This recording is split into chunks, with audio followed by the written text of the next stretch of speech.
La télé d'ici a choisi ce soir de passer un coup de pinceau sur le tableau de l'art ivoirien avec trois artistes peintres. Peintre Obou, Mika Jones qui nous revisite, PA Jacques Soro et Mimi Erol, critique d'art qui aura fait sensation lors de son premier passage et qui nous revisite ce soir pour évidemment éclairer la lanterne des uns et des autres. La loupe de Pierre ce soir s'intéresse à ce qu'il est convenu d'appeler l'affaire Tidiane Thiam, une affaire donc qui a été reprise notamment par des médias occidentaux, français et américains notamment.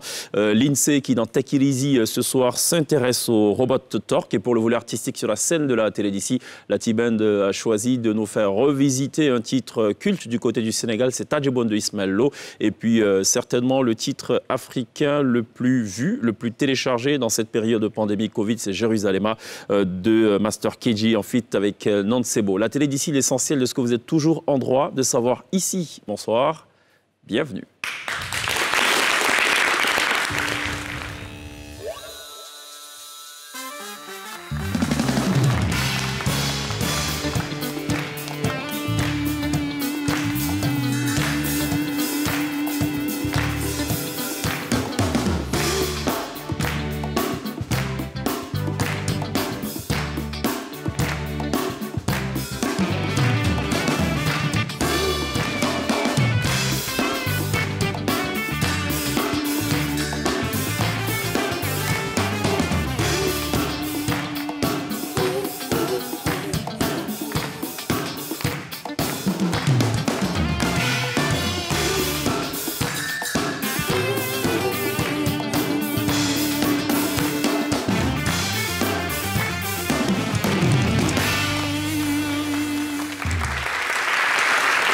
Télévivez ce soir, la plastique dans la télé d'ici sur NCI avec nos invités. 1h05 pour décrypter ce que la Côte d'Ivoire présente, en tout cas on va dire de talentueux ou de talentueuses en la matière. On a beaucoup de plaisir d'être en compagnie de Peintre Obou. Bonsoir, bienvenue. Bonsoir, Cheikh Ivan. J'ai demandé avant l'émission, Peintre, c'est son prénom ou son patronyme? J'ajoute Peintre Obou parce que Obou, c'est mon prénom. C'est cela. Et peintre, ça définit un peu ce que je fais. Qu'est-ce que vous faites? Je suis peintre. Et quelle est votre particularité? Je dirais que ma particularité, c'est le fait de vraiment insérer ma culture et de vraiment porter haut et fort l'image de ma culture. Quand vous dites culture, c'est la culture BT ou la culture ivoirienne? La culture ivoirienne, mais spécifiquement la culture d'un. D'accord, ok, très bien. Bienvenue. Merci. Mika Jones, merci de nous rejoindre à nouveau dans la télé d'ici. Vous faites de l'abstrait et du figuratif. Pour le commun du mortel, ça veut dire quoi? Ça veut dire, l'abstrait pour moi, c'est vraiment une expression libre. De par quand je passe mes nuits dans mon atelier à jeter la peinture comme je le sens. Et le côté figuratif, c'est ma précision par rapport à la création de mon avatar que j'ai créé. D'accord. Donc c'est un mélange de bons procédés, donc un échange de très bons procédés. D'accord. Entre l'abstrait et le figuratif. Et ça vous a valu justement de participer à bien d'événements artistiques donc au plan international. Comment ces œuvres sont accueillies? Est-ce qu'on se dit, qu'est-ce qu'il va faire? C'est quoi cette œuvre? Comment on réagit face à vos œuvres? On réagit plutôt très bien. Là, je viens de rentrer de Genève. À travers, j'ai été invité par l'hôtel Le Movenpick, qui est un hôtel 5 étoiles à Genève. Et quand je fais une exposition, généralement, je fais un show aussi live. Ça veut dire que je partage avec le public un peu ma créativité. D'accord. Et ça a été plutôt très bien reçu parce que moi, en soi, mon art, aujourd'hui, c'est un art qui n'est pas forcément africain, européen ou asiatique. C'est un art aujourd'hui qui communique et qui peut toucher universel, qui peut toucher tout type de personnes, qui a une sensibilité pour ce que je fais. D'accord. P.A. Soro, bienvenue. Merci. On dit de vous que vous êtes le peintre de l'âme africaine. Pourquoi? Parce que, sûrement, une œuvre d'art transmet toujours des émotions. Et très souvent, c'est ce que les gens ressentent, qui varie toujours d'une personne à une autre, qu'ils décrivent à travers ce que vous faites. Et quand je peins, j'écoute la plupart du temps la musique traditionnelle. Ah. Donc, je pense c'est nouveau peut-être? Beaucoup c'est nouveau. Ok. Et je pense que ça influence aussi mes créations. Et parce que je donne aussi à mes œuvres une impression de 3D. On a l'impression qu'un pont existe entre l'œuvre d'art et nous. D'accord. On peut entrer dans le tableau, comme les éléments du tableau peuvent aussi sortir de leur support technique pour nous visiter. D'accord. Vos premiers pas, vous les faites, disons, vos premières amours, elles démarrent au centre d'éveil de Korogo. Oui. Ensuite, le centre d'apprentissage de la même ville. Finalement, vous vous inscrivez au lycée artistique d'Abidjan. Très bien. Et puis, vous êtes, je rappelle, titulaire d'une licence donc, en peinture. C'est Et bien des cela. masters. Et d'un master. Vous avez été major d'autres promotions de la seconde à la terminale. Et vous êtes donc une fierté, c'est la raison pour laquelle on a beaucoup de plaisir à vous recevoir ce soir. Mais en tout cas, bienvenue, P.A. Soro. Mimi Roll, bienvenue. Devrais-je dire re-bienvenue?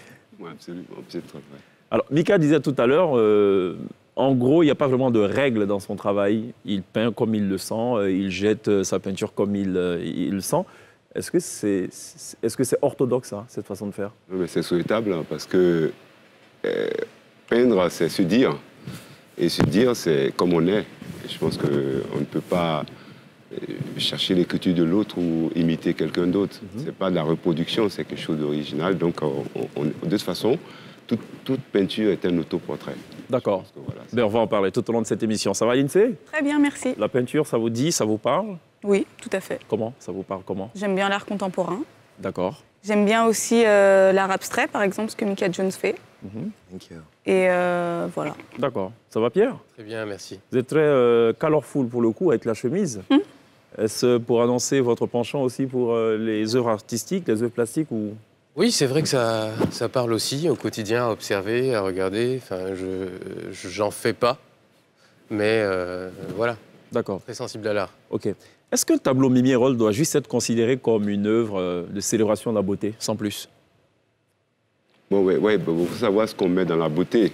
Il ne faut pas confondre la beauté et le joli. La beauté, c'est une succession de réflexions, d'idées associées qui créent une sublimation. Donc la beauté, vraiment, il faut vraiment différencier ça du joli, ce qu'on voit tout de suite sans réfléchir, et puis on dit, ah ouais, ça c'est joli. D'accord. Mais la beauté, c'est autre chose, c'est une émanation. D'accord. Donc d'une culture, d'une connaissance, d'un savoir, et surtout d'une idée. C'est l'idée qui est essentielle. Ok. Alors, aimer un tableau, est-ce qu'il faut en avoir la culture? Acquérir un tableau, est-ce qu'il faut en avoir besoin d'abord? Ou est-ce une nécessité? Ou plutôt, est-ce que ça relève du luxe? En fait, ça fait partie de l'existence de l'humain. Aujourd'hui, on parle Qu'est-ce que gagne moi à acheter un tableau? Qu'est-ce que vous gagnez à acheter un tableau? De toute façon, je vous dis tout de suite, vous mettez un tableau chez vous, un enfant qui grandit là, il ne sera pas bête. Ah bon? Ça, je vous le promets. Parce Pourquoi? en voulant interroger le tableau pour comprendre l'aspiration profonde du peintre, essayer d'avoir une autonomie de pensée et voir ce qu'il a envie de voir, il se détermine, il commence à avoir une personnalité. Parce que c'est une œuvre de l'esprit. Et tout ce qu'il va apprendre, tout ce qu'il va savoir, tout son vocabulaire va être associé à son regard dans le cadre de la peinture. Parce qu'il y a aussi l'ouïe, qui sont vraiment deux facteurs, deux arts qui sont dignes d'esthétique. Parce qu'on ne prend pas l'œil pour frotter sur le tableau, pour savoir, pour le voir. On ne le touche pas. Si j'ai besoin de savoir si ce verre est lisse, je vais le toucher. Si j'ai besoin de savoir que cette sauce est bonne, je vais la goûter. Mais quand je veux regarder un tableau, je n'ai pas besoin d'autre chose que de le regarder. C'est vraiment une perception qui est un peu libre, tout comme l'ouïe. Et si j'ai un tableau tout blanc avec un point noir, ça a une signification? Ah, mais bien sûr, ça a toujours une signification. C'est pas une arnaque plutôt? C'est déjà un tableau blanc avec un point noir qui peut être une cible, qui peut être le début d'un commencement. Ça peut être un atome, ça peut être quelque chose. Ça peut être le 1 qui va nous sortir du chaos, du zéro. D'accord. Lindsay? Oui, mais parfois, le peintre veut nous transmettre un message, mais nous, on voit un autre message. Comment est-ce que vous expliquez cela?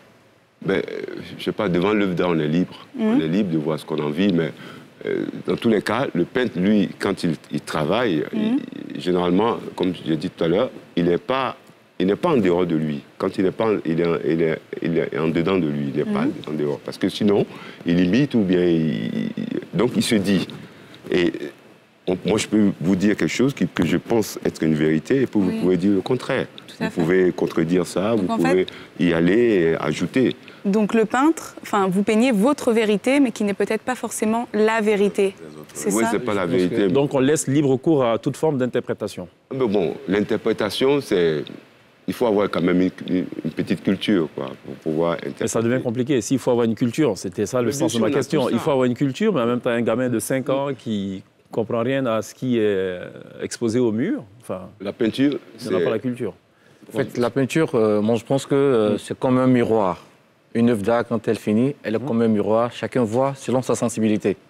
On a tous des sensibilités chromatiques. Il y a des gens qui ont une sensibilité plus accentuée sur les couleurs froides, ne verront pas la même chose qu'une autre personne qui a une sensibilité sur les couleurs chaudes. Un tableau, au-delà de l'explication que son auteur en donne, le plus, c'est que chacun peut voir autre chose selon sa sensibilité, qui n'est forcément pas faux de ce que dit l'auteur. D'accord. En même temps, on vous met sur un tableau, on vous met un vajra.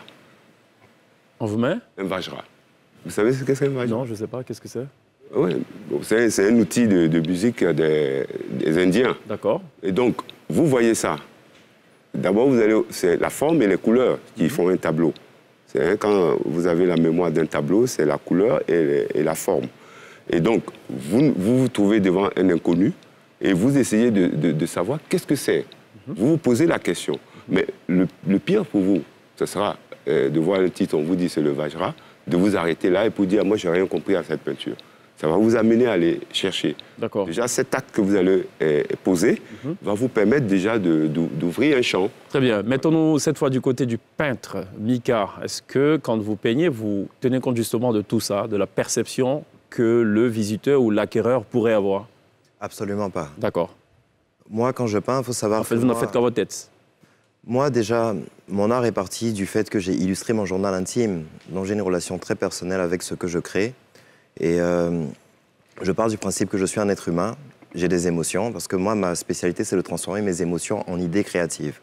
À partir de ce moment-ci, je suis connecté avec moi-même et fidèle avec moi-même dans ma stratégie de toujours diffuser mes émotions. Je pars du principe qu'un autre individu, peu importe où il est dans le monde, pourra connecter avec la sincérité que je lui propose. Donc moi, ça part d'abord de moi, et à partir de ce moment, ça me permet de connecter. D'accord. Au bout, c'est quoi la démarche artistique propre à vous? Alors, d'abord, moi, ma démarche, c'est que je pars d'abord d'une motivation. Et la motivation, ça peut venir de partout, de quelque chose que je vois dans la ville, d'une actualité, tout et tout. Et c'est cette motivation-là qui me permet de créer quelque chose pour laisser une trace, afin de pouvoir utiliser cette trace dans le futur. C'est comme si je laissais des traces pour les archéologues du futur. D'accord. Du qu'à cette époque, il y a eu ça qui s'est passé, il y a ça qui s'est déroulé. Et donc, pour le coup, c'est un peu factuel, on peut le dire. Ouais. Vous reflétez un peu une réalité. Ouais, moi, je suis plus dans la réalité. On n'est plus dans l'abstrait. Ouais, moi, je suis plus dans la réalité. Moi, je traite plus la condition humaine. Et c'est pourquoi, en le récent de mon travail, on voit plus la foule, parce que c'est là que je vis. Et je suis dans un endroit où il y a tellement d'énergie, tellement de personnes. Donc, c'est ça que je relate, au fait, dans mon travail. Très bien. Alors, dans vos peintures, ce qui frappe, justement, c'est la difformité. C'est très inspiré des masques. Vous dites que ce sont aussi des visages qui sont déformés par la guerre, par l'injustice, donc le reflet de la société.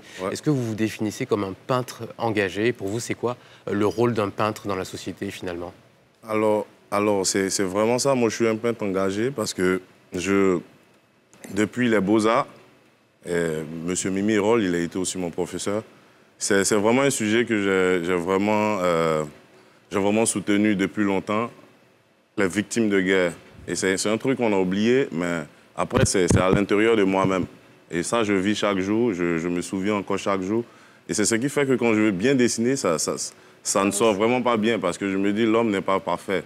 À l'intérieur, il y a tellement de dégâts et ça ressort aussi. Comme Soro aussi l'avait dit, c'est le miroir, en fait. Donc, tu ne verras pas des personnages vraiment trop mignons, trop beaux, trop jolis, pardon, mais des personnages beaux. C'est la même démarche pour vous, le principe du journal intime, finalement, c'est ça? Ouais. Moi, je pars du principe que je suis devenu beaucoup plus pacifique par rapport à ce que je traverse dans la vie. À partir de ce moment, le côté pacifique vient du fait qu'aujourd'hui, je ne réagis pas automatiquement. J'analyse, that's why I call self-awareness. J'analyse un peu ce que je traverse. Et à partir de ce moment, je me demande comment est-ce que je peux retranscrire cela à travers un sketch d'abord qui deviendra un tableau. Donc, toujours le concept du journal intime, et après, on crée... D'accord. Alors, Soro, vous êtes plutôt axé enfant et femme? Oui, parce que pour moi... C'est un choix délibéré? Oui, c'est un choix. Je peins souvent les hommes aussi. Hein. Bon, ok. Mais plus la femme, la condition de la femme et puis de l'enfant. Parce que bon, je pense que c'est là le monde. La femme, même quand elle donne naissance, c'est perpétuer le monde. Donc pour moi, une femme mérite vraiment d'être prise avec beaucoup d'attention, beaucoup d'affection. Et j'essaie de le traduire, de le transmettre. Je vais poser une question très commerciale. Ça marche aussi quand on vend des œuvres avec des femmes et des enfants? Ça marche Bien plus sûr. que quand on met des hommes? Bon, Juste pour savoir, pour ma gouverne. ça dépend du thème qu'on traite. D'accord. Ça dépend de comment on le rend. Et ça dépend du retour du public. D'accord. Un tableau peut, ici, vous faire crier « waouh », et ce qui ne sera pas forcément le cas pour M. Mimi ou encore pour un autre. Mais ça ne veut pas dire que le tableau n'est pas abouti. D'accord. Un tableau peut nous plaire ou ne pas nous plaire. Ok. Est-ce qu'il y a assez de lieux pour exposer vos œuvres en Côte d'Ivoire? Oui, Il y a beaucoup de galeries, il n'y a pas beaucoup de musées. Il y a le musée pas beaucoup de musées, mais il y a quand même pas mal de galeries qui ouvrent leurs portes aux peintres. Ouais, ça n'a pas toujours été comme ça. D'avoir, dans les années 90, il n'y avait quasiment pas de galeries.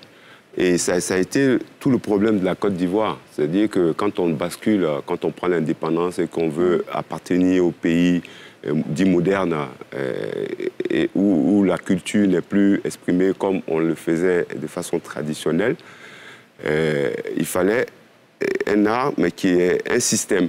C'est-à-dire autour du peintre, de l'artiste, il y a tout un cercle d'éléments de système autour, qui va jusqu'au spectateur qui essaie de comprendre l'aspiration profonde d'un peintre, qui essaie de décrypter une peinture.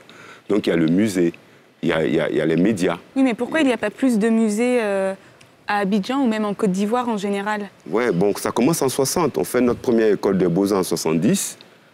On crée l'INA. On met des créateurs. L'Institut national des arts. En fait, c'est pour déjà former des gens dans le domaine de la culture, de l'action culturelle. Mais au fil du temps, la nécessité est venue de pouvoir permettre, jusqu'à présent, on est encore, c'est limite parce que on vient de voir un musée d'art contemporain à Bobo. Il y en a eu auparavant au musée municipal de Cocody. C'était un besoin absolu. Le fait qu'il n'y avait pas ces deux institutions, ces institutions en Côte d'Ivoire, c'était exactement comme si on avait fait une école de médecine ou bien une école de magistrature sans palais de justice ou sans CHU. D'accord. Voilà, donc, en fait, le jeune prétendant qui est formé à l'École nationale des beaux-arts, il était coincé dans un domaine de l'enseignement. Il ne pouvait pas être autonome. Ok. Et il ne pouvait pas faire ça. C'est valable d'ailleurs pour bien de domaines. Hein. Ouais, donc, c'était vraiment... Ça manquait. Donc, c'est dans les années 90, avec la doyenne Simone Dirandou, et au fil du temps, avec la grapholie qui a donné un coup de fouet quand même à cette histoire, avec la Biennale, la seule et unique édition de la Biennale, a vraiment permis à tout le monde, artistes et tous les éléments du système, de pouvoir croire et de se jeter dedans. Mais donc, il y a encore du chemin, mais déjà, ce qu'on a, on peut prétendre qu'en Côte d'Ivoire, on a de l'art.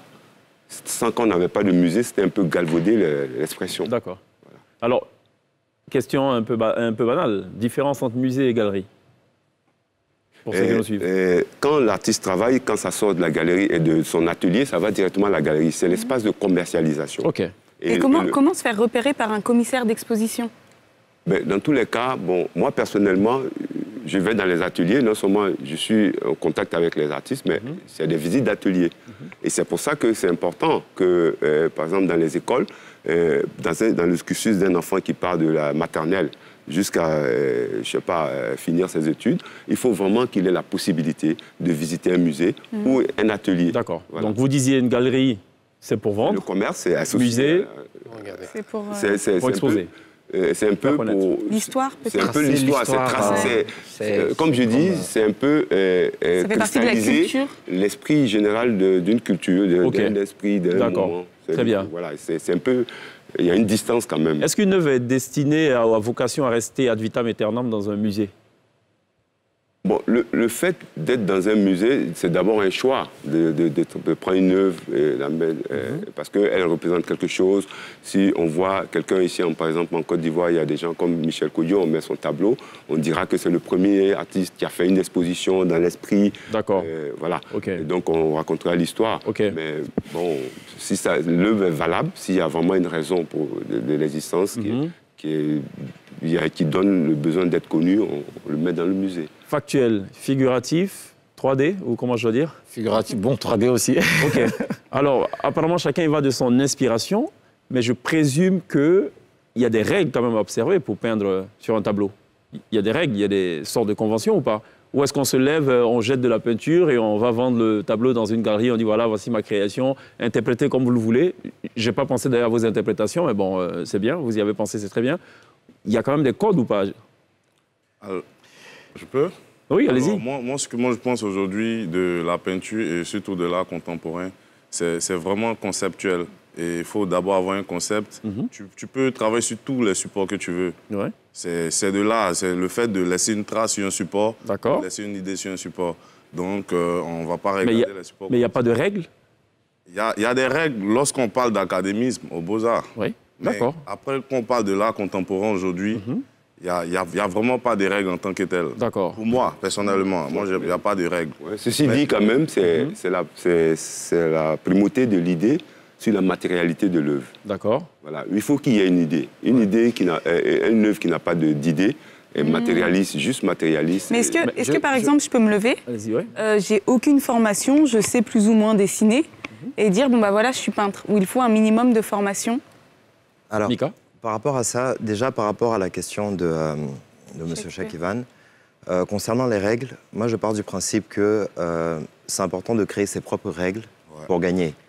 Moi je perçois ma créativité comme étant un jeu. Pourquoi un jeu? Parce que dans le jeu, dans tout ce qui est jeu, tout ce qui est sport, etc., il y a la notion de challenge. C'est une opportunité pour moi de me donner des challenges et d'aller jusqu'au bout. À partir de ce moment, c'est très important que je sois structuré pour pouvoir produire aujourd'hui en quantité. Ça veut dire qu'il faut que j'ai un minimum de repères. Ça, à titre personnel, quand je suis dans mon atelier, j'ai une ligne directrice que j'ai créée moi-même, que je suis au fur et à mesure du temps. Maintenant, pour ce qui est des règles par rapport à tout ce qui est galerie ou musée, moi, je n'en tiens pas forcément compte. Parce que moi, aujourd'hui, ma spécialité, c'est que je suis un artiste indépendant. Moi, j'ai toujours été indépendant depuis que j'ai commencé. Mais ça frise, ça va au-delà de l'indépendance, c'est de la rébellion, ce que vous faites. Alors, pour vous dire la vérité, vous ne fixez aucune règle, finalement. Je pense que c'est le terme exact. Parce qu'au début, moi qui ai étudié un peu l'histoire de l'art et le marché de l'art aux États-Unis, je me suis retrouvé dans des positions où on m'a fait comprendre que le succès, c'est la possibilité d'exposer dans une galerie ou dans un musée. Moi, j'ai commencé, je me suis présenté avec mon travail, on m'a demandé qu'est-ce que j'ai fait dans le passé. N'ayant pas de track record, j'étais dans une position où je ne fus pas accepté par les galeries. À partir de ce moment, je me retrouve face à un choix. D'accord. Est-ce que je me dis que, bon, il faut s'arrêter là parce qu'une certaine personne, une tierce personne ne me donne pas la possibilité d'exposer, ou alors il faudrait que je maximise pour me développer à titre personnel parce que c'est une passion aussi, de base. Mais je veux affiner ma question. Vous avez en matière de construction, en matière d'architecture, on a peut-être quelqu'un qui veut construire une villa, un autre qui veut construire un gratte-ciel de 8 étages et tout. Les règles sont les mêmes. Il faut un soubassement, forcément. Il faut prévoir, je sais pas moi, le passage des câbles et tout. Et après, chacun, ça donne donc à la folie et tout. Donc ma question, c'est... Oui, je comprends. Ce que je vais expliquer... Même si je prends une goutte de l'encre et que je jette sur un tableau, il faut que ça ressemble... Enfin, je vais peut-être faire une comparaison. Vous voyez, les canons de beauté occidentaux ne sont pas, surtout dans la sculpture, sont très différents des canons de beauté chez nous, en Afrique.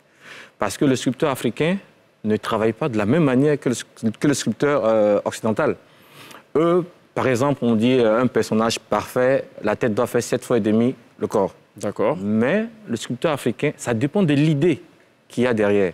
Vous pouvez voir une sculpture avec une grosse tête, ou encore avec un ventre vraiment énorme, ou encore avec des petites mains. Ça dépend de l'idée qu'il y a derrière. Pourquoi j'ai besoin, moi, d'un master, du coup, en peinture, en art plastique? C'est bien de connaître les règles. Finalement, il n'y a pas de règles en art. Ouais, ça aussi, c'est très important parce que... C'est bien de connaître les règles. Oui, mais donc c'est ça ma question. C'est quoi les règles? Demain, aller au-delà de ces règles-là. OK. Après, moi, je pars du principe que le succès n'est pas proportionnel au talent. Dans la mesure où... parce que moi, j'étais dans une école d'art, on m'a inculqué certaines valeurs, on m'a mis dans un certain périmètre un peu. Mais le succès, à the end of the day, le succès n'est pas proportionnel au talent. Dans la mesure où on a beau suivre toutes ces règles que des institutions veulent nous imposer, ça ne voudra pas faire de nous un artiste qui réussit. Alors moi, quand j'écoute Mika, je ne peux pas m'empêcher de penser à Singila, ghetto-compositeur, qui écrivait ses chansons et qui n'avait jamais eu la chance d'être validé par les majors au motif qu'il n'écrivait pas selon les conventions. Et finalement, il a adopté son style à lui et il a fait ce qu'il voulait. Bon, moi, je pense apparemment, ça marche. Exactement. Moi, je pense que le plus important, c'est de connecter avec l'homme avec grand H. Là, on n'est pas une répétition des formes passées. Hein. C'est toujours une ouverture sur un futur. Et l'idée du futur, on ne peut pas le mettre en boîte. En gros, on est tous artistes dans l'âme. Oui. Je suis artiste, moi, ou pas? Je peux bien sûr. Je peux bien sûr. D'accord. D'ici la fin de cette émission, je prendrai donc ce bout de papier.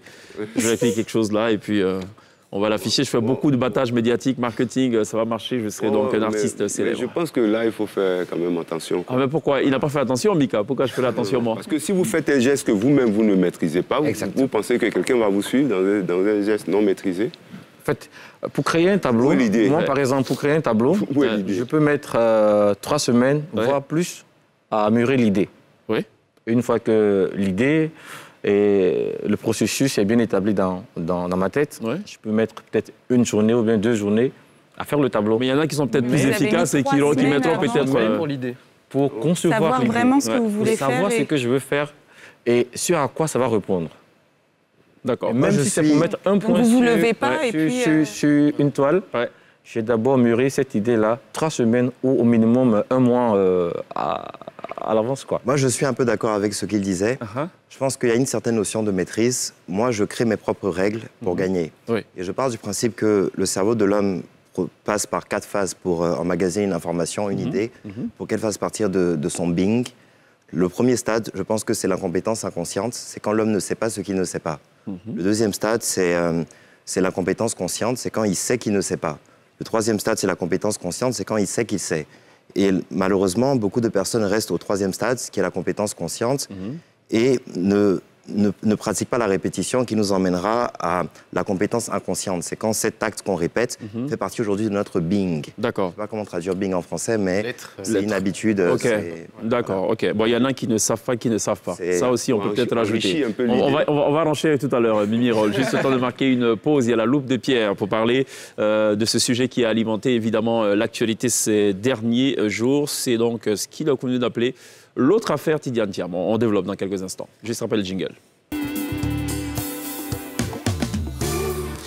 Alors Pierre, il y a eu l'éviction de Tidiane Thiam, ça remonte à il y a quelques mois, mais cette dernière affaire parle de racisme. On revient encore sur cette histoire, un mandat court et une expulsion brutale pour le seul PDG noir du secteur bancaire. C'est le titre de l'article du New York Times du 4 octobre. Un article qui vient relancer un pavé dans la mare, comme vous l'avez dit, vous vous en souvenez, donc démission du Crédit Suisse suite à ce que les médias suisses ont appelé le Spygate. Le Crédit Suisse a fait suivre et espionner certains de ses employés, une affaire dont Tidiane Thiam dit ne pas être au courant, il n'en a pas eu connaissance. Mais par contre, l'affaire a eu tellement de tapage médiatique qu'il a été contraint par le board de démissionner. Seulement voilà, derrière cette affaire et cet acharnement, il y aurait une histoire de racisme latent dont l'homme était victime. Et c'est ce que rapporte l'auteur de l'article dans ce passage de son article. Le New York Times. Monsieur Thiam, grand polyglotte réservé à lunettes, a accompli la tâche pour laquelle il avait été embauché. Après un long déclin, le Crédit Suisse est redevenu rentable, mais il a été obligé de se battre sans cesse pour être accepté et respecté, aussi bien au sein de la banque que plus largement en Suisse. Lors d'une des assemblées d'actionnaires, son origine et son expérience ont été dénigrées comme relevant du tiers-monde.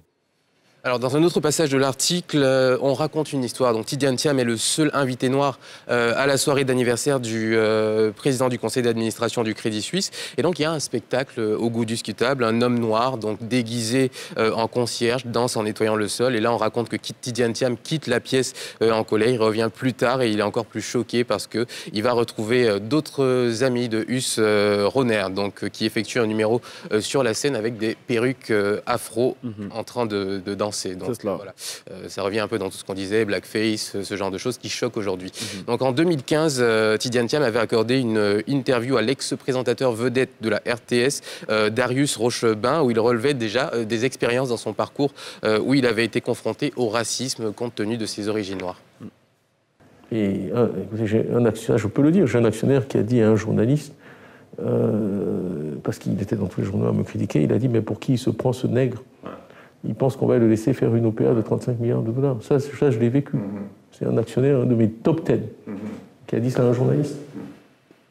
Donc voilà, un actionnaire, un top 10, et il le dit en quittant le Crédit Suisse, qu'il s'agisse de racisme ou de xénophobie ou de toute forme d'autre intolérance. Une chose est claire, en Suisse, il n'a jamais cessé d'être perçu comme quelqu'un qui n'y avait pas sa place. Et c'est pas faute d'avoir essayé de s'intégrer, comme sur cette photo qu'on va voir, une photo qui a été prise à un festival suisse, où pour l'occasion, il avait revêtu la tenue locale, une cape bleu marine et un chapeau de style napoléonien. Moi, je l'aurais pas fait pour m'intégrer. Ça m'aurait pas allé du tout. Mais alors, du coup, dans cet autre passage, il va également raconter comment vivait Tidiane Thiam et sa famille en Suisse, et c'est quand même assez triste.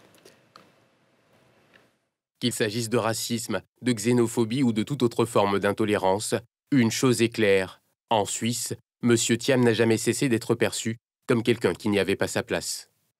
Alors on raconte aussi que Tidiane Thiam avait renoncé à prendre sa Porsche Cayenne par exemple pour se rendre à son bureau, de peur que la moindre altercation avec un autre automobiliste, même pour une place de parking, ne déclenche un incident médiatique. Dans le tramway, ses fils, qui étaient par exemple souvent les seuls noirs, en Suisse il n'y en a pas énormément, étaient souvent voilà, les premiers à être contrôlés dès qu'il se passait quelque chose. En tout cas, après sa démission à la suite du Spygate, il avait déclaré qu'à chaque seconde, il avait essayé de faire du mieux qu'il pouvait et qu'il était ce qu'il était et qu'il ne pouvait pas le changer.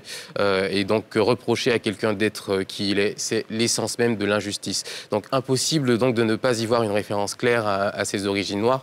Plusieurs témoignages abondent dans le sens de l'article, notamment celui de sa sœur Yamoussou Thiam, pour qui ça a été très personnel cette histoire.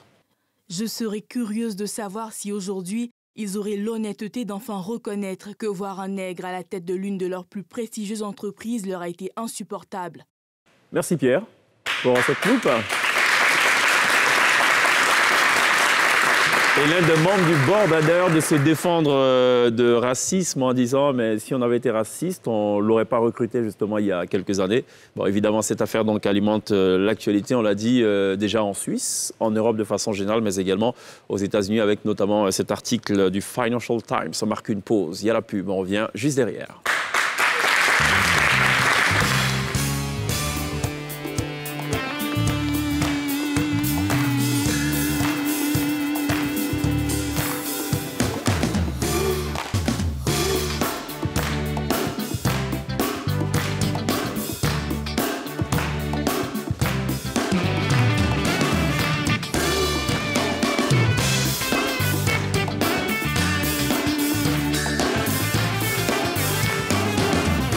Télévivé ce soir dans la télé d'ici sur NCI, l'art plastique made in Côte d'Ivoire avec nos invités. On va marquer une courte pause, mais vraiment une courte pause pour parler de ce qui constitue l'actualité majeure ici. C'est donc évidemment la pose de la première pierre de 3 nouvelles installations de stockage de gaz butane. Ça s'est fait donc le 7 octobre donc, par le Premier ministre Ahmed Bakayoko. Et c'est un important investissement du gouvernement qui devrait permettre, si l'on en croit le communiqué officiel, d'accroître la disponibilité et le stockage de gaz butane, un produit qui, on le sait, est devenu incontournable dans la vie des Ivoiriens, dans la vie des ménages et de l'industrie de façon générale. Ces installations d'une capacité de 12 000 tonnes additionnelles, selon le chef du gouvernement, permettront à la Côte d'Ivoire de voir ses capacités de stockage augmenter de près de 60%, faisant passer donc son autonomie de réception de 15 à 27 jours. Les travaux d'un coût total de 23 milliards vont durer 25 mois. Ils vont générer environ 50 emplois directs et 250 emplois indirects, notamment au profit des jeunes. Et ce projet est porté par les sociétés Petrosi et Sahara Group. J'ajoute pour être complet que la première sphère d'une capacité de 4 000 tonnes, environ 8 000 mètres cubes, sera livrée à fin 2021 et les deux autres fin 2022. Voici ce qu'il fallait retenir de l'actu d'ici. Mimi Hérol, est-ce qu'il existe un art ivoirien? On ne peut pas être réducteur dans un monde globalisé. Il y a quand même une spécificité, disons, de l'art ivoirien, parce que nous, on tire un peu, on a besoin de l'expression de nos peintres, de nos artistes, pour essayer soit d'éduquer les Ivoiriens ou de montrer un chemin possible.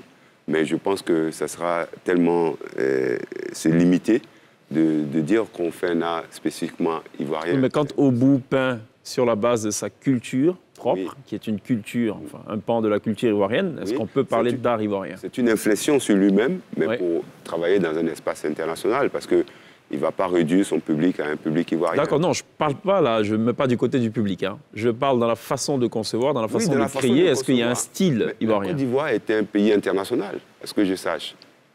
Oui, quand on parle de la Côte d'Ivoire, il est ivoirien, et la Côte d'Ivoire est un pays international. Donc, je ne sais pas, souvent j'entends dire à l'international, mais nous on est à l'international ici. Donc tout ce qui se fait ici, c'est se fait à l'international. Parce que dans la musique, c'est facile à faire, hein. C'est facile à établir le rythme. Quand on l'écoute à Médé Pierre, on sait tout de suite que c'est made in Côte d'Ivoire. Ouais, est-ce qu'à regarder une œuvre, justement, on peut tout de suite dire ben, ça, c'est fait en Côte d'Ivoire, par exemple? Bon, si on cherche dans l'inspiration profonde, parce que ici, par exemple, on voit que on n'est pas comme aux États-Unis.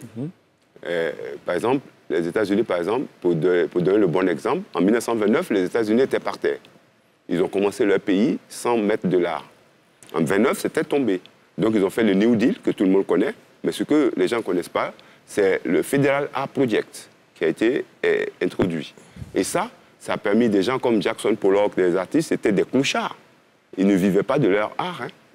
Et quand ils ont fait le Federal Art Project et qu'ils ont trouvé la solution en déduisant des impôts des gens qui achètent l'art américain, ils ont enrichi ces peintres, ils ont mis ça dans toutes les écoles, ils ont renforcé Hollywood et ils nous ont fait détester les Indiens qu'on ne connaissait pas.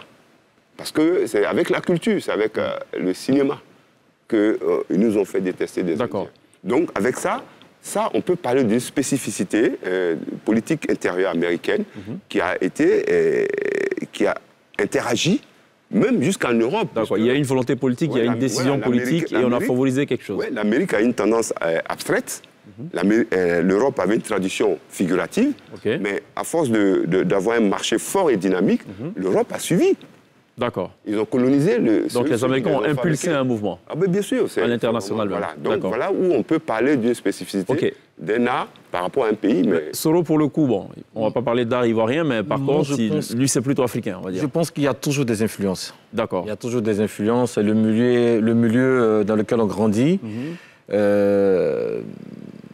tout ce qu'on écoute au quotidien, tout ce qu'on vit, il y a toujours des influences. Et ce qui fait que, même si on ne traite pas les mêmes sujets, il y a toujours un lien. Je veux dire, quand on écoute, vous avez pris l'exemple tout à l'heure de la musique, quand on regarde des clips, si c'est congolais, tout de suite, on sait. Même quand on coupe le son. Avec la chorégraphie, oui. Voilà, même quand on coupe le son, tout de suite on sait. Et quand c'est ivoirien aussi, on le sait. Et comment on le sait alors, quand c'est ivoirien? Bon, la danse. Non, pour revenir au tableau. Le tableau, je pense que ça sera pas à nous de le voir, même si c'est visible. Ça devient compliqué, on est vraiment dans l'abstrait alors. Non, ça sera plus tard, quand des personnes vont se mettre à étudier la peinture ivoirienne. D'accord. Ils verront, ah oui, à cette époque, parce que l'art évolue, comme il le disait tout à l'heure, M. Mimirol, l'art évolue. Ce qu'on fait aujourd'hui n'est pas forcément ce qu'on fera dans 10 ans. D'accord. Ça dépendra des influences. Donc on peut situer vos créations dans un contexte précis. Exactement. Donc même quand on prend les œuvres des artistes peintres ivoiriens qui ne sont pas de notre époque, on peut voir ce qu'ils traversaient, ce qu'ils vivaient au quotidien à travers leur art. Comme je le disais, c'est un portrait de soi, c'est un miroir. On en parlait tout à l'heure, donc l'art fait partie du patrimoine, l'art fait partie de la culture d'un pays. Comment expliquer que certaines œuvres d'art soient encore à l'extérieur de notre pays? Je pense notamment à certaines œuvres d'art qui sont dans les pays occidentaux. Il sourit, Mimi. Quel est en fait leur intérêt de garder cet art-là? Est-ce que c'est une manière de ne pas être nous totalement indépendants concernant notre art? Moi, je pense que c'est une volonté politique. Et dans le domaine de l'art, il y a trop de procédures.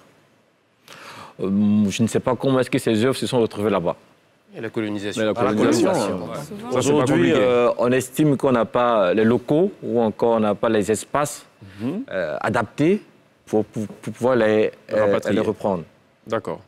Bon, ce qui est une réalité, ce qui était une réalité jusqu'à une certaine époque. C'est une réalité. Mais il y a la volonté. Oui, Vous avez ouvert une boîte de Pandore, là. Ouais, ben, on l'a ouvert, oui, avec beaucoup de plaisir. L'artiste, les œuvres qui sont là-bas n'ont pas été créées pour eux. C'est dans un contexte, c'est pas... Parce qu'on parlait d'éduquer justement nos enfants ici. Donc, dans un premier temps, ces œuvres ne sont pas faites pour être regardées. Mais l'engouement, c'est ce qu'il faut savoir. Les Européens, après la Renaissance, ils avaient le Moyen-Âge. Eux-mêmes, ils construisaient des bâtiments qui les dominaient. Vous voyez les ordres des citeaux, les abbés, vous voyez. L'homme est petit, jusqu'au gothique flamboyant. L'homme est très petit. Vous allez à Notre-Dame, vous êtes une fourmi. Et donc, la perspective linéaire qu'ils ont créée à la Renaissance leur était illusoire et ça mettait le monde à leur regard. Mais elle était construite jusqu'à ce qu'ils rencontrent l'art africain au début du siècle. Et ils ont vu que dans l'art africain, en fait, lui, il est peintre. Mais regardez une expression artistique africaine, traditionnelle. Il y a la musique, il y a la peinture, il y a la sculpture, il y a la gravure. C'est synthétisant. Donc, pour que l'Européen comprenne ce que l'Africain fait, il va dire, arrêtez votre masque, il va le mettre au mur, il va prendre ta danse, il va analyser ça. Et c'est là qu'ils ont compris qu'on pouvait associer l'espace et le temps. D'accord. Et quand vous voyez Guernica, il y a la spatialité et il y a la temporalité. Et donc, nous, on ne peut pas être naïf ou dire qu'on ne sait pas ce que représentent ces œuvres. Et il est tout à fait normal que les gens aient envie de garder ça. Très bien. Et de le détourner. Mais aujourd'hui, à nous de vraiment ouvrir le vrai dialogue, de savoir pourquoi est-ce qu'ils ont ça, qu'est-ce que nous avons pour pouvoir nous projeter. D'accord. Voilà. Je voulais juste ajouter un petit détail, c'est qu'à la base, les Européens faisaient des œuvres purement décoratives. Les Africains ont toujours fait des œuvres utilitaires. C'est-à-dire l'artiste africain... Quand on a un masque, ça sert à quelque chose. Ça sert à quelque chose. Ouais. D'accord. Jusqu'à la guérison. Jusqu'à ce que... Et même en Afrique, on a l'art thérapeutique. Les couleurs ne sont pas mises comme ça. Les formes ne sont pas créées comme ça. Et même quand vous êtes en face d'un tableau, soit il peut vous révolter, ou il peut vous apaiser. Ça dépend de vos caractéristiques face à des couleurs ou encore à des formes. D'accord, très bien. Alors, pardon. Pour revenir à ce que vous faites exactement, on voit des tableaux qui défilent depuis tout à l'heure. Les médiums changent, les supports. Est-ce que la conception de vos œuvres, votre démarche change en fonction du support que vous abordez? C'est comme j'avais dit au début, moi, mon intention, c'est d'abord laisser des traces. Peu importe le support que je trouve, peu importe le matériau, ça ne me cause pas de problème. L'idée, c'est de pouvoir transmettre la réflexion que j'ai sur un support. Donc, je n'ai pas de limite, au fait. Peu importe le support. Peu importe le support. Moi non plus, j'ai pas de limite, peu importe le support. Là, je suis en train de rentrer dans la sculpture. D'accord. Donc, au-delà, avant de rentrer dans la sculpture, je faisais déjà des tableaux avec des impressions. Moi, le plus important pour moi, c'est la vision. Une fois que j'ai la vision, utiliser des outils qui vont me permettre de matérialiser cette vision, pour moi, c'est juste un challenge, en même temps une formalité, parce que je crois beaucoup aux visions que j'ai. D'accord. Ma capacité de les réaliser. Alors, techniquement, Mimi Rol, est-ce que pour un type de création, il faut un type de support? Ou en la matière... C'est l'inspiration de l'artiste. Il y en a qui vont vous trouver un gobelet comme ça. Okay. C'est comme une envie d'aller aux toilettes. D'accord. Si vous avez la possibilité, je pense que chez eux, il y a l'urgence. Moi, j'ai vu des peintres pleurer parce qu'ils n'avaient plus une couleur, ils étaient devenus fous, quoi. Et donc, il a besoin de quelque chose, il faut qu'il substitue ça rapidement, il trouve. S'il faut peindre même sur une valise ou quelque chose. D'accord. Pierre? L'image de l'artiste, peut-être que je le limite à l'Afrique, mais c'est ceux qui choisissent l'art rencontrent souvent la réticence des parents. Je l'ai vu dans votre bio, je ne sais pas si c'est le cas pour vous. Et ma question, elle s'adresse à Mimi. Est-ce qu'au-delà de l'envie de trouver un métier stable à ses enfants, est-ce que les parents, les familles ont peur de rêver de ce qui est possible en embrassant le métier d'artiste? Bon, je pense que justement ici, par exemple, on a du mal à vraiment être artiste entièrement, je vous le dis tout à l'heure, parce que le système n'est pas au point. Les premières galeries, vraies galeries, on les a dans les années 90. Et vous êtes peintre et vous n'avez même pas un lieu, et même pas un musée. C'est-à-dire que des gens font des cycles, ils ne vont même pas au musée, ils ne savent même pas de quoi il s'agit. Et généralement, ils se disent, bon, l'artiste, il s'est impaumé, c'est pas... Mais c'est vraiment, dans d'autres pays, c'est la haute classe qui crée des artistes. Parce que non seulement ils créent une richesse qui est intemporelle. Ils luttent contre le temps. C'est au niveau éducatif, au niveau du... Et aussi la dimension épargne spéculative, parce que plus on avance en année, et plus l'œuvre prend de la valeur.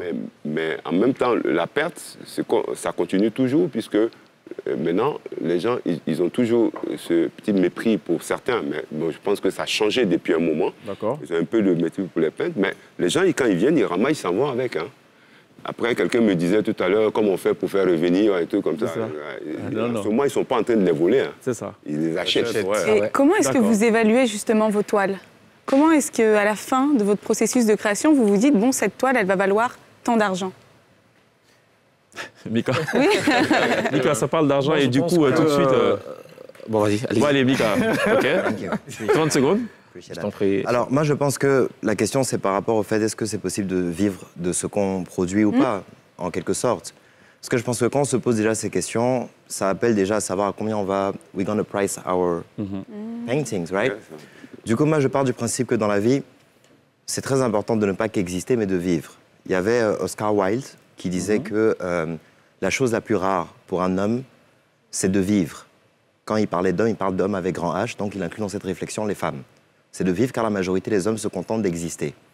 Moi, je pense que c'est très important de vivre. Vivre, pour moi, c'est la capacité de pouvoir aller au-delà de ses peurs, au-delà des instants de socialisation qu'on connaît comme la famille, l'école, ainsi de suite.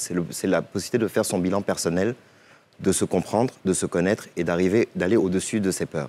Moi, c'est ce qui me définit au jour d'aujourd'hui parce que quand je vois aujourd'hui ma carrière artistique qui est très internationale, aujourd'hui, je peux me permettre certaines choses que beaucoup d'artistes en Afrique, par exemple, ne peuvent pas se permettre.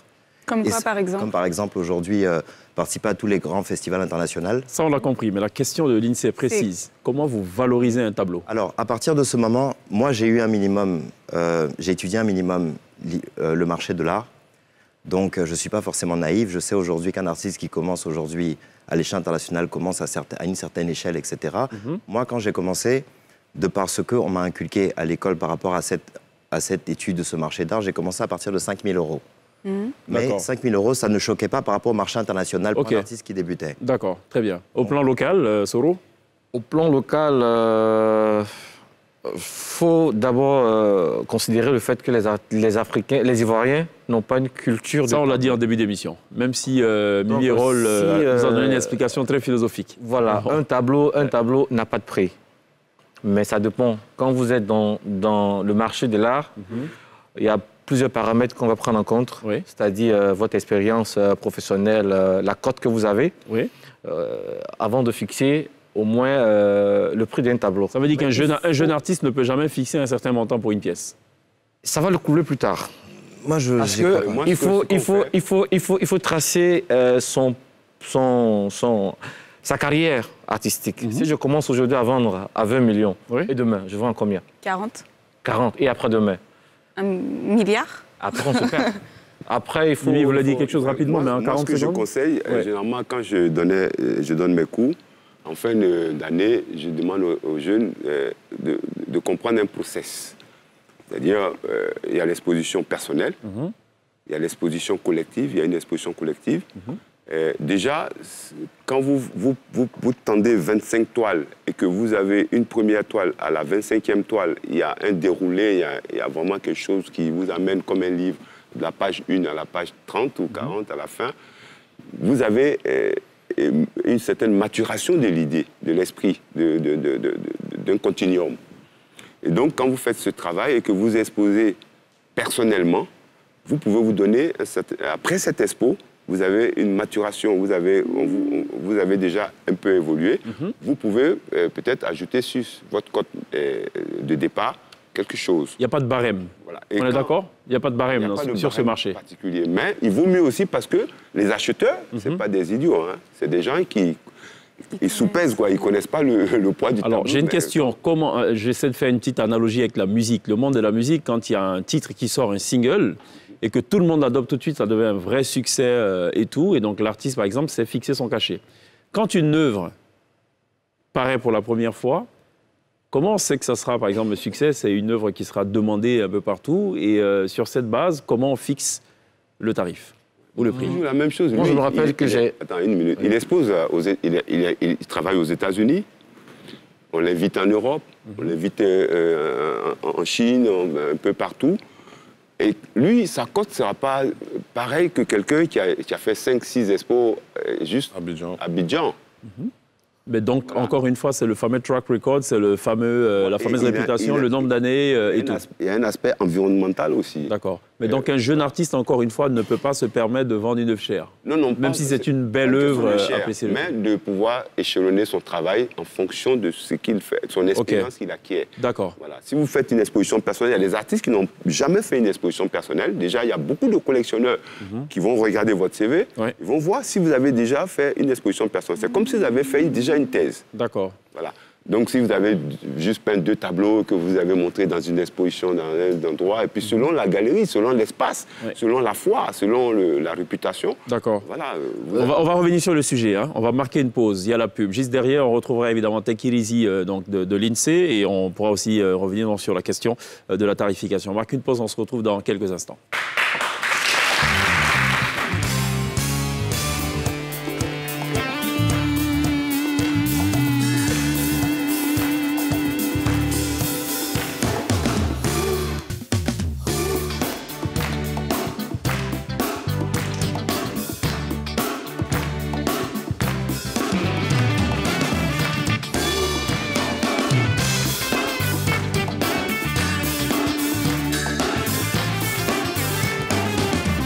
Vous faites toujours très bien de nous rejoindre dans la Télédici pour l'avant-dernière étape avant que de retrouver la T-Band tout à l'heure live sur la scène de la Télédici. On est toujours en compagnie de nos artistes peintres et de Mimi Hérol, critique d'art. On va marquer une pause pour parler technologie. C'est avec l'INSEE évidemment. C'est Take It Easy, juste après le jingle.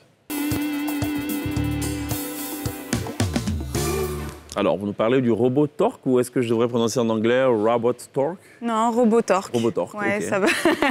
Aujourd'hui, je vous parle de nouvelles technologies. Je vous parle surtout du robot Torque. C'est un robot qui a été créé par WeFly Agri à travers sa start-up Joule Africa. Joseph Billet est le cofondateur. Torque est composé à 90% de pièces réutilisées, abîmées, récupérées dans les rues ivoiriennes.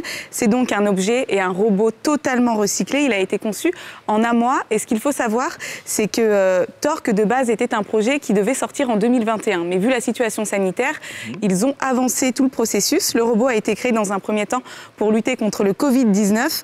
Il se déplace en désinfectant les rues, les marchés. Il peut également émettre des messages de sensibilisation.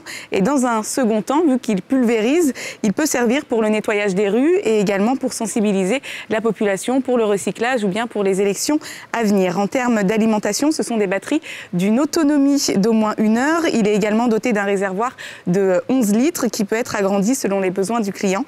Et Torque est donc le premier prototype, mais ils sont toujours en train de travailler et d'améliorer cette version pour nous proposer plusieurs robots. D'accord. Alors, Joseph Billet qu'on avait reçu justement à la Télédici et qui avait donc annoncé en avant-première donc, cette trouvaille technologique. Merci l'INSEE pour ce Take It Easy. Alors, je reviens sur une question de l'INSEE. Comment on se fait connaître sur les marchés internationaux? Est-ce que c'est une initiative personnelle de chaque artiste ou est-ce qu'il y a toute une team qu'il faut constituer, notamment pour la dimension marketing et tout? Comment on se vend?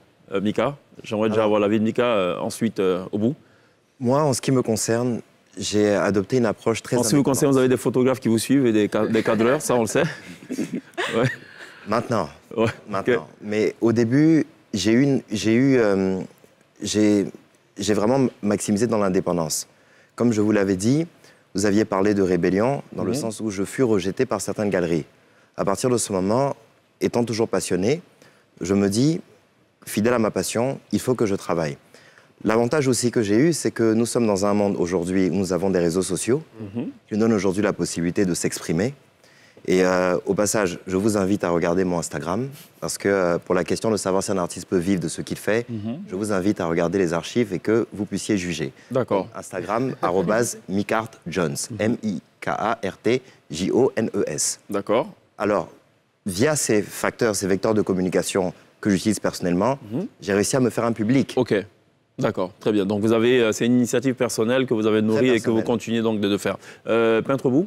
Alors moi, personnellement, moi, je crois que c'est mon travail même qui fait qu'aujourd'hui, on parle de peintre au bout. Parce que je me mets à fond dans ce travail-là et ça fait vraiment partie de moi. Moi, je ne peux pas faire une journée sans bosser. D'accord. Et du coup, ça fait que les gens se demandent, le gars, il produit beaucoup, il poste chaque jour et avec Instagram aussi, les réseaux, tout ça, ça fait que les gens se demandent c'est qui le gars. D'accord. Qu'est-ce qu'il fait. Est-ce que vos œuvres sont accessibles à tout le monde en termes de coût, de prix? Et ça, c'est aussi ça mon art. Mon art, c'est un peu pour la pop. Parce que je travaille sur la condition humaine. Donc, c'est aussi une éducation pour moi à la société de pouvoir aimer l'art déjà, acheter aussi déjà. Donc, tout le monde peut acheter. Et avec moi, tu peux acheter à 3 reprises, payer en 3 temps. Ok, d'accord. Facilité de paiement. Ouais, c'est déjà ça le plus important. Ok. Envoyer les gens à aimer l'art et à consommer déjà dans un premier déjà, temps. Ça Parfait. Alors, P.A. Soro, il y a savoir-faire, mais aussi faire savoir. Comment vous arrivez à faire connaître votre œuvre? Moi, pour rebondir sur ce qu'il a dit, mon Facebook m'a beaucoup fait connaître. D'accord. J'ai commencé depuis le lycée d'enseignement artistique, quand j'étais élève, à montrer un peu sur mon profil ce que je faisais. Ok. Je peux même dire que c'est grâce à Facebook que j'ai été contacté en 2019 pour représenter la Côte d'Ivoire à la Semaine africaine à l'UNESCO. Bon, aujourd'hui, les réseaux sociaux vous permettent vraiment... Aujourd'hui, les réseaux sociaux ont un avantage. Il faut savoir juste les utiliser. Alors, vous avez dit une chose, vous exposiez vos œuvres, vous continuez de le faire sur les réseaux sociaux. Oui. Est-ce qu'il n'y a pas un risque déjà de plagiat que quelqu'un essaie de reproduire et le vende donc quelque part, loin de la Côte d'Ivoire? J'ai été confronté à cette même question quand j'étais encore élève. D'accord. Le truc, c'est qu'aujourd'hui, quand on recherche quelque chose, tout de suite, on se rend où? Sur Internet. Google. Oui. Aujourd'hui, grâce à ce que je fais, moi, j'ai été surpris un jour, quand j'ai tapé mon nom sur Google, de voir apparaître beaucoup de choses, beaucoup d'écrits sur ma modeste personne. Oui. C'est pas des choses que... Oui, mais beaucoup d'écrits, mais pas toutes vos œuvres. Aujourd'hui, quand on cherche un Soro P.A., qu'on tape sur Google, on voit tout de suite ce qui s'est fait. On a bien compris. Moi, je parle de celui qui prend juste une œuvre, qui la reproduit et qui va la vendre quelque part en Inde, dans le Sud. Il n'a même pas besoin d'être sur Internet. Vous n'êtes pas à l'abri de ça, c'est clair. Oui, on n'est pas à l'abri, mais... Je pense qu'effectivement, on commence par bâtir une communauté. Après, ça prend de l'ampleur avec plus de personnes qui regardent. Et je pense qu'aussi, le métier d'artiste n'est pas forcément différent du métier de businessman. Je pense que c'est important de se protéger. Donc, on peut avoir recours à certaines institutions pour avoir des brevets qui peuvent nous permettre aujourd'hui de rentrer en procès si on a des individus. D'accord, ok.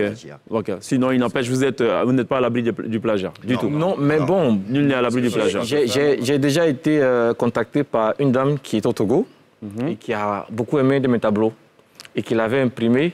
Mais comme il y a un élément en 3D sur le tableau et qu'il fallait ajouter, m'a dit bon, j'ai vraiment aimé votre tableau, je vais vous faire elle était vraiment honnête. Et je vais vous faire un petit dépôt, un Western Union pour me faire excuser. Merci pour la publicité. Désolé. pour me faire excuser.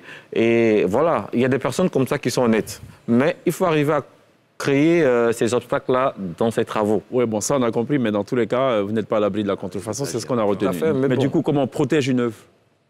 Ici, c'est l'OAPI. Ici, on a le Burida. L'Organisation africaine de la propriété intellectuelle. OAPI, OIP, Burida, comment ça se fait? C'est un peu délicat, quoi. Bon, d'accord, on peut créer une œuvre, aller la déposer, etc.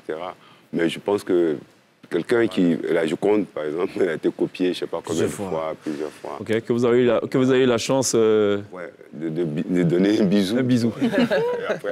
Mais maintenant, on ne fait plus. Voilà. Après vous, ils ont arrêté. Juste, ça ne sera pas plus intéressant, ça sera pas intéressant si on finissait cette histoire de marché sans parler de la vente aux enchères par rapport à la cote. Parce que souvent aussi, il y a, dans des livres de cotation comme le Code Mio ou bien des Art Price, on vous met votre cote en galerie, ce que vous valez, et puis votre cote dans une vente publique. Ok. Donc ça peut être vraiment... Et c'est régi par qui, ça? Il y a une institution? Il y a des commissaires-priseurs, il y a une salle de vente, il y a des grandes salles, il y a Sotheby's, il y a Christie's, il y a Drouot, etc. Donc, en une nuit, vous pouvez aussi vous réveiller, on vous a dit que votre tableau a battu des records. C'est cela. Voilà. Et puis, il y a des fois, c'est... Donc, c'est toujours bien d'être référencé au CHI. Enfin, oui, parce que c'est ça, chez on vous met toujours ces institutions et d'accord. Dans ces livres de cotation, on met ce que vous avez valu une fois dans une vente aux enchères, la cote que vous... D'accord, mais donc Mika, qui est un rebelle, malheureusement, n'aura pas cette chance.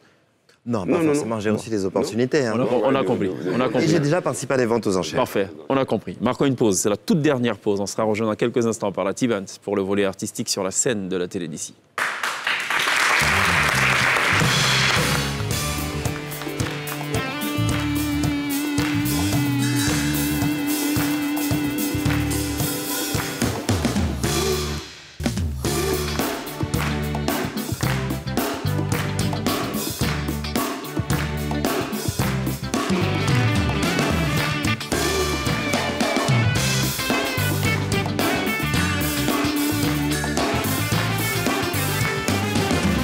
Télévivez la Côte d'Ivoire tous les soirs sur NCI dès 18h40 du lundi au vendredi. On a parlé art plastique ce soir. Messieurs, je ne vous laisserai pas partir sans vous poser cette question.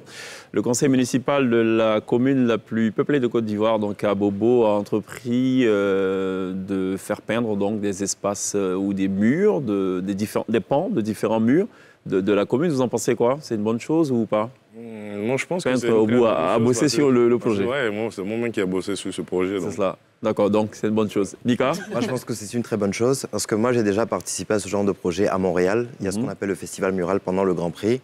Et l'équipe qui a fondé le Festival Mural, aujourd'hui, qui est le deuxième plus grand festival de l'Amérique du Nord, est en train de chercher des opportunités pour venir en Côte d'Ivoire. D'accord. Et je pense qu'on est en train d'évoluer, on est en train de transformer notre ville en ville artistique, comme à Miami, qui font pendant Art Basel à Wynwoods. Donc, je pense que c'est très intéressant. Soro?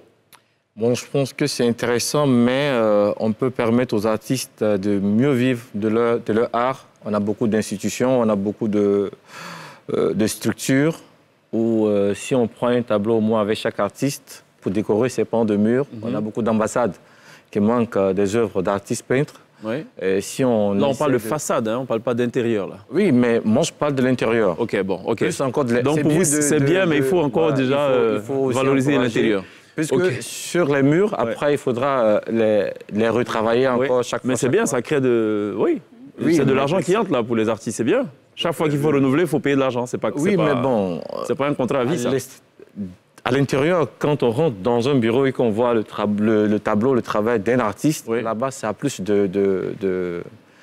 Bon, c'est votre avis. Bibi Rol? Oui, mais Bobo ne finira pas de m'étonner. Bon, en fait, ça étonnait beaucoup quand on a fait un musée. Les gens trouvaient que c'était paradoxal qu'Abobo était un très beau musée, d'ailleurs. Un nombre d'artistes qui viennent d'Abobo. Hein, la plupart, et ça, je suis vraiment en Pamazon, quoi. C'est vraiment étonnant, mais c'est très intéressant que ce soit Bobo qui donne cet exemple. Et je suis parfait. Et ça ne m'étonne pas vraiment, quoi, au fond. Très bien, OK. Peintre Bou, merci d'être passé par la télé d'ici. Merci. Merci à Mika Jones, merci à PA Soro, merci à Mimi Roll, merci Lindsay, merci à Pierre. On n'oubliera pas évidemment de remercier donc les étudiants de l'Institut FAMA, de l'Université Nord-Sud de Yopougon et les étudiants de l'Université Félix Houphouët-Boigny en art plastique qui nous auront accompagnés tout au long de cette émission. Et puis ce petit clin d'œil également à Oscar Kwasi, notre chef de plateau qui célèbre aujourd'hui un an de plus. Ce sera tout pour la télévision. On vous laisse en compagnie de la T-Band. On se retrouve demain. D'ici là, take care.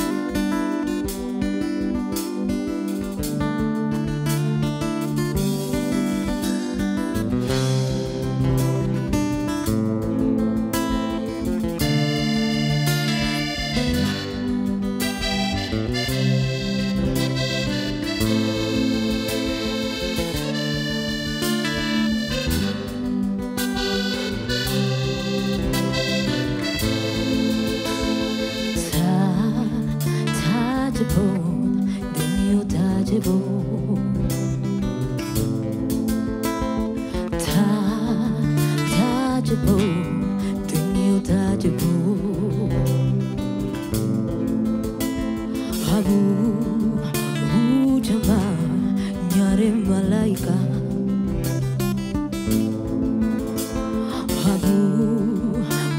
Jama nyare malaika re Rawe wetiko tarusisero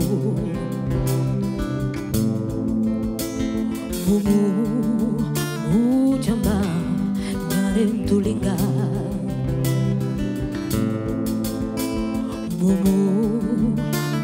Jama tegen moga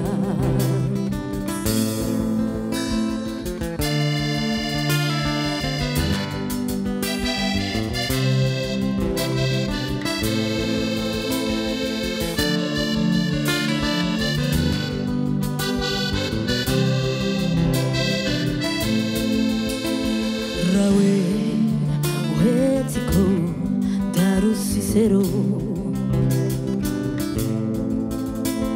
Rawe wetiko tegan moringa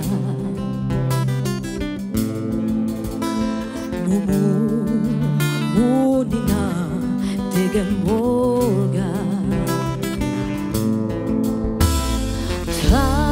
Tajabo Dunyo tajabo